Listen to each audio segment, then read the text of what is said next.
30th of August next Wednesday will mark the entry into force of US-funded MCC Compact Nepal, under which Nepal has received a grant assistance worth $500 million. As the day fast approaches, there have been increased activities by US officials as a 5-member US congressional delegation visits Nepal the same day. Foreign Ministry has also confirmed the visit of MCC Vice President Cameron Alford next week, as the 5-year countdown of the projects funded through MCC will commence from 31st of August. Good evening, I'm Amar Singh Pradhan and these are the headlines of the hour.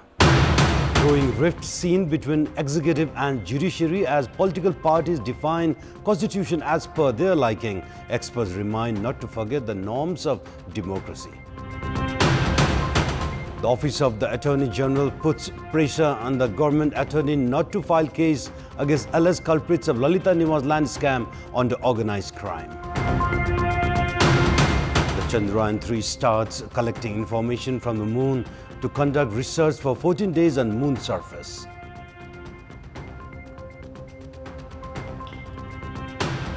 And Nepal to take on Hong Kong in the finals of the 4-nation Women International Series. Host Malaysia unlucky to bow out.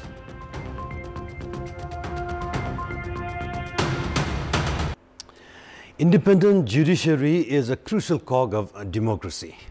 It hardly needs emphasizing that executive, judiciary and legislative work in tandem on the basis of decentralization of power to make the state a well-functioning body. However, disputes emerged among these three states organs time and again. The Supreme Court has twice rejected the legitimacy of the government formed in Kosi province of late. The Apex Court decision yesterday that turned the Kosi government into a caretaker status has not gone down well with the ruling parties. Prime Minister Pushpakamal Dahal has publicly expressed dissatisfaction with the Supreme Court directive to launch an investigation in the Lalita Niwas land scam. Premier Dahal has termed it a breach of the rights of the executive. Likewise, the lawmakers are upset over the Supreme Court decision to scrap the Lawmaker Parliamentary Fund. This is, however, not the first time that the judiciary has come into conflict with the executive. The then Prime Minister, late Manmohan Adhikari, back in 1995 had dissolved the Parliament only for the Supreme Court to reinstate it.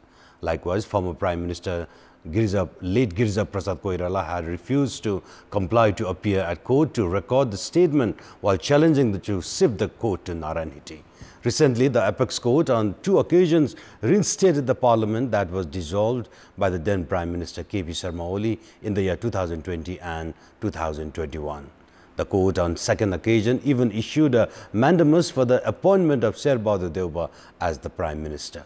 Political analysts feel that going by the recent developments, it seems like the Supreme Court has interfered with a number of government decisions. However, the government itself has never tried to weigh its decisions in terms of constitutional or not. And in our Public Voice segment, we have asked people in several provinces what is the reason for the dispute between government and the judiciary. Let's take a look at what they have to say.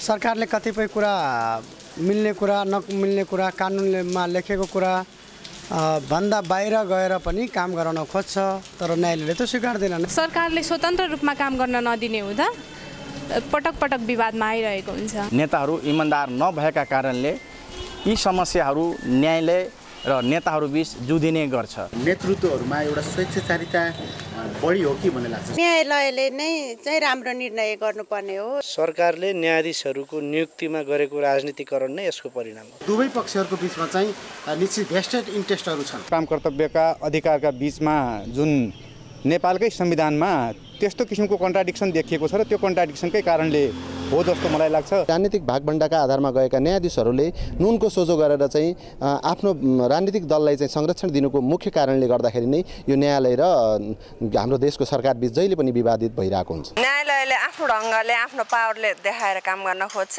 अनि फेरि सरकारले पनि आफ्नो तरिकाले काम गर्न खोज्दाखेरि यिनीहरु दुईटाको तालमेल नमिलेको कारणले यस्तो भएको। न्यायालय चाहिँ बनेका नीति नियमहरू कार्यान्वयन गर्ने पक्षमा अगाडि बढिरहेको देखिन्छ र सरकारले चाहिँ अब सरकारमा रहने व्यक्तिहरूको चाहिँ अनुकूल प्रयोग गर्न खोजेको कारणले सरकारले पनि आफ्नो तरिकाले नियुक्ति गर्ने र चाहिँ न्यायालयले पनि आफ्नै उसमा दम्म देखाउन खोजेको भएको कारणले गर्दाखेरि सरकार र न्यायालयको बीचमा घनिष्ठ सम्बन्ध हुनुपर्ने हो, तर हाम्रो देशमा त्यस्तो देखिएको छैन। न्यायालयले के भने न्याय मिचेर काम गर्न चाहदैन र सरकार के भने न्याय मिचेर आफ्नो कार्यकर्ता बचाउनु भने कार्यकर्ता बचाउनु मात्रै कुरा हुन्छ। यो कारणले पनि न्यायालय र सरकार बीचमा विवादको सिर्जना खडा हुन्छ।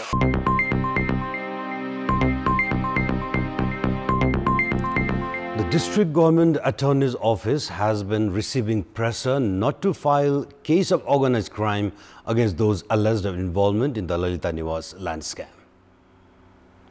Sources at the office in Kathmandu say the influence comes from the Office of the Attorney General itself.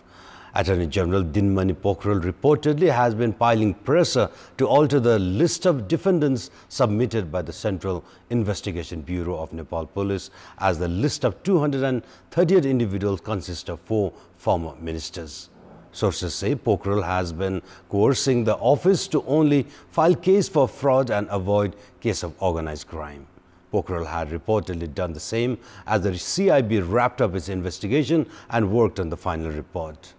A few leaders from Nepali Congress, whose leader Balkrishna Khad has been alleged of involvement, also reportedly urged the Prime Minister to influence the District Attorney Office to refrain from filing case of organized crime in fake Bhutanese refugee scam. It may be recalled the District Government Attorney's Office had returned a report submitted by the CIB some 3 years ago. In the current scenario, there is a heightened interest on how the office will treat the recommendations made by the CIB. 18 of the alleged are currently in judicial custody. And it's now time for our segment Public Pulse, where it texts us with their opinion. Public Pulse. And before we give you today's question, let's take a look at a response to yesterday's question. And yesterday we had asked you, what's your take on the government inability to monitor pharmacies? 53% voted for option A, indifference to public health. 41% voted for option B, feeble administration, and 8% voted for option C, irresponsible sellers. And here is today's question. And the question is, what should be done to make clean drinking water accessible to all? And options are option A, safe infrastructure, option B, safeguarding sources, and option C, general awareness. The voting is on. Type in EWS, select your option A, B, or C, and send it to 34001 to share your opinion with us. And now time for international update.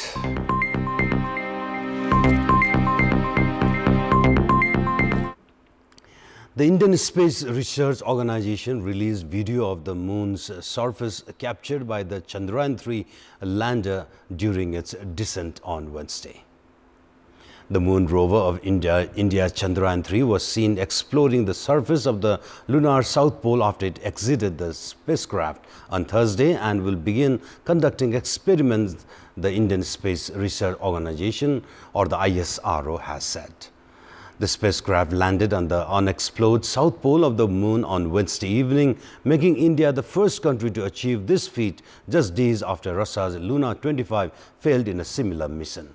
The soft textbook touchdown by the lander after a failed attempt in 2019 sparked widespread jubilation and celebration in the world's most populous country. The Chandrayaan-3 is expected to remain functional for 2 more weeks, running a series of experiments, including a spectrometer analysis of the mineral composition of the lunar surface.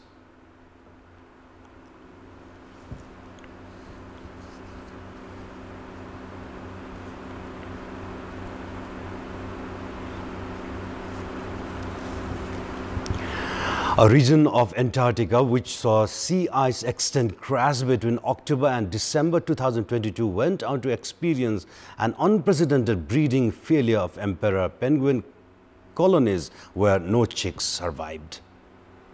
This is according to new research from the British Antarctic Survey, who said they had never observed such a breeding failure at this scale in a single season. Scientists looked at satellite imagery that showed rapid and total sea ice melt at 5 known breeding sites in the central and eastern Bellingshore Sea, where the ice melted well before chicks would have developed waterproof feathers. Emperor penguins are dependent on stable sea ice firmly connected to the shore for the majority of the year. Sea ice extents have plummeted in Antarctica this year. As of August 2023, the Antarctic winter, when sea ice should be at its maximum extent, sea ice is at a record low. This has alarmed scientists who flagged the extreme low levels of ice freezing well outside the range of normal. Diminishing Antarctic sea ice has baffled some scientists who point to changing wind patterns, natural variability as well as climate change. Sea ice in the Arctic has also been declining dramatically, driven by the production and burning of fossil fuels, which releases greenhouse gases into the atmosphere, which heats the planet. The scientist Emperor penguin discovery supports earlier prediction that over 90% of the colonies will be quasi-extinct by 2100 based on current climate change trends and government policies. Sports news. Nepal suffered a 6-wicket defeat at the hands of Malaysia in today's match under the Four-Nation Women T20 series. Despite the loss, Nepal topped the group on better run rate to qualify for the finals. However, there was no such luck for the host Malaysia, who crashed out, finishing third on net run rate. In the match played at Biomass Oval, Malaysia won the toss and sent Nepal into bat first. Nepal could only post a total of 83 runs, losing 7 wickets of the stipulated 18 overs as the match was reduced by 2 overs due to bad weather. Rubina Chetri top scored for Nepal with 23 runs, while Kajal Shrestha contributed 18 runs. Indu Burma also chipped in with 20 runs. Aina Hamija, Mahira Ismail and Nun Samad picked up 2 wickets each for Malaysia.